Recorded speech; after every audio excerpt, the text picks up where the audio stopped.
شان اولیاء کرام۔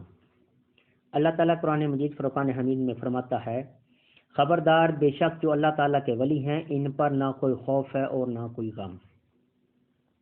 بزرگوں دوستو، اس آیت مقدسہ میں خداوند قدوس نے شان اولیاء کرام بیان فرمائی ہے کہ اے جہان والو، خبردار جو میرے نیک بندے ہیں جن حق پرستوں کو میرا قرب حاصل ہے، ان پر نہ کوئی خوف اور نہ ہی کوئی غم ہے۔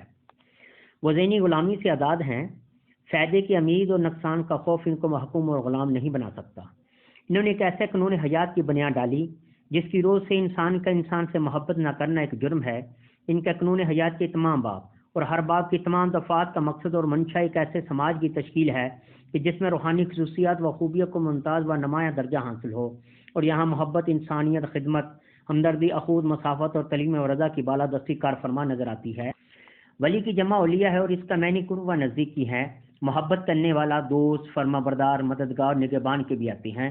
حضرت امام راضی رحمۃ اللہ تفسیر کبیر میں فرماتے ہیں کہ ولایت سے قرب مراد لیا جاتا ہے، ولی اللہ تعالیٰ کے انتہائی قرب میں ہوتا ہے، یعنی جب اللہ کا ولی معرفت الہی میں ڈوب جاتا ہے، اللہ تعالیٰ کے سوا کوئی چیز اس کے دل پر اثر انداز نہیں ہوتی۔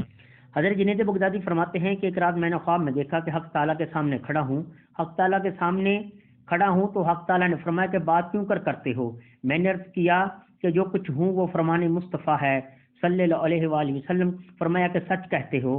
حضرت جنید بغدادی کو پتہ چلا کہ ایک چور کو تخت دار پر لٹکایا ہوا ہے۔ حضرت جنید بغدادی نے اس کے پاؤں پر بوسہ دیا۔ لوگوں نے سبب پوچھا تو آپ نے فرمایا کہ اس چور پر ہزار رحمتیں ہوں کہ اپنے کام میں جواں مرد تھا اور اس نے اپنے کام میں سر دے دیا۔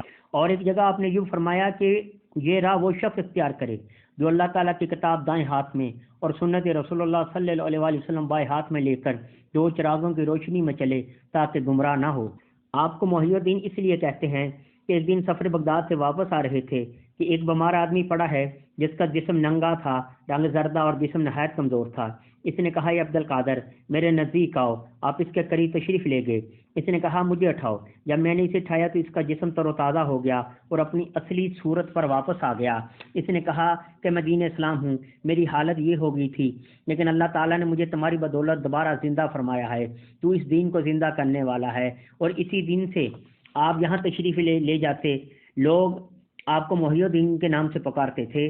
حضور فرماتے ہیں کہ میں چھوٹا تھا، عرفہ حج کے دن میں صحرا میں گیا کہ ایک گائے کے پیچھے ہو گیا۔ گائے نے مڑ کر کہا، اے عبد القادر، تو کسی کسب کاروبار کے لیے پیدا نہیں ہوا اور جانوروں کی دیکھ بھال کے لیے بھی نہیں پیدا ہوا۔ یہ سن کر میرے دل میں ڈر پیدا ہوا۔ میں اپنی والدہ کی خدمت میں جا کر عرض کیا کہ مجھے راہ حق پر چلنے کی اجازت دے تاکہ بغداد جا کر علم حاصل کروں اور اولیاء اکرام کی زیارت کروں۔ آپ فرماتے ہیں کہ جس طرح انسانوں کے ولی ہوتے ہیں، ملائکہ اور جنات کے بھی اولیاء ہوتے ہیں، اور میں اس تمام چیزوں جن و انس کا اللہ کا ولی ہوں۔ گنج بخش قطب اعظم نوشا عالم پناہ وارث علم نبوت اولیاء راتب لاتا۔ حضور غوث اعظم فرماتے ہیں کہ فقیر اپنے فقر سے اتنی ہی محبت رکھتا ہے جتنی دولت مند اپنی دولت سے۔ سرکار غوث اعظم فرماتے ہیں، جو کسی تکلیف میں مجھ سے مدد مانگے وہ تکلیف دور ہو، اور جو کسی سختی میں میرا نام پکارے وہ سختی دفع ہو، اور جو کسی حاجت میں مجھے وسیلہ کرے وہ حاجت پوری ہو۔ بے شک میرا ہاتھ میرے مرید پر ایسا ہے جیسے زمین پر آسمان ہے۔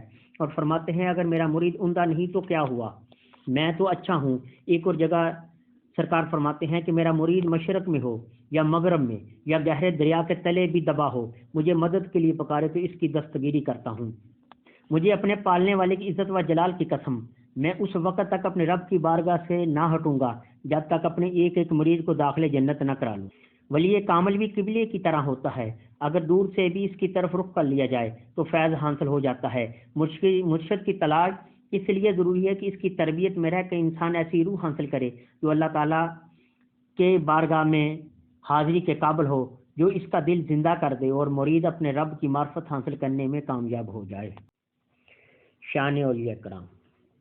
اللہ تعالیٰ قرآن مجید فرقان حمید میں فرماتا ہے،